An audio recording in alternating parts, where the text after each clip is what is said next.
que, vous voyez, l'OMS est une organisation criminelle. C'est les preuves que les gens montrent maintenant. Mais maintenant, c'est nos chefs d'État qui doivent prendre la relève.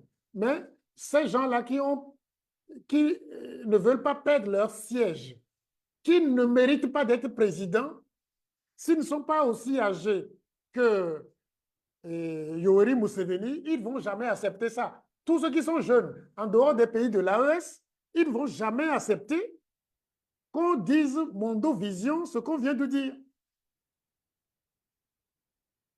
Ce qu'on vient de dire. Si vous avez compris ce que les médecins là ont dit, vous voyez, même pour la campagne de tétanos et pour les femmes qu'on injecte à tort pendant la grossesse, soi-disant contre le tétanos, vous avez entendu ce qui est caché dedans? Pour les enfants qu'on vaccine contre le tétanos, c'est pour les empêcher demain de faire des enfants.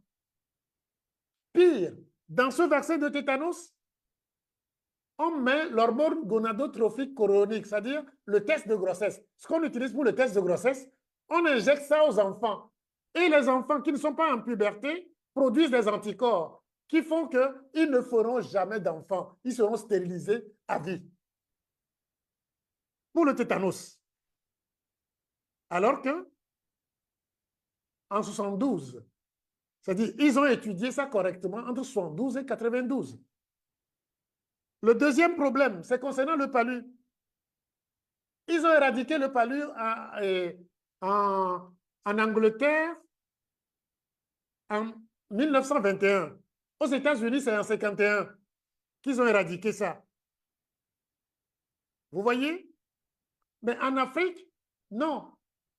Et on propose des choses, des soi-disant vaccins, et en mettant des moustiques, du n'importe quoi.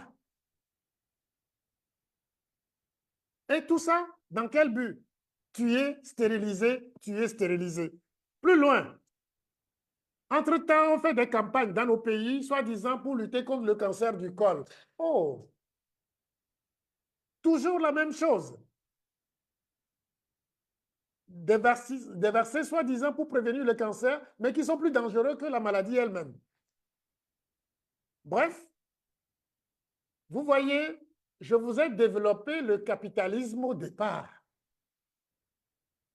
Je vous ai expliqué le capitalisme occidental et la ressource qui est là. Le capital qu'on peut voler tout le temps, c'est votre santé. Et puisque nous avons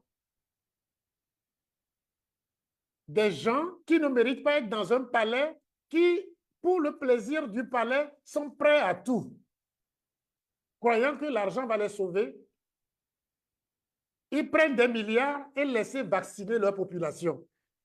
Parce qu'ils ne savent pas que leur premier capital, leur richesse, c'est la santé de leur population.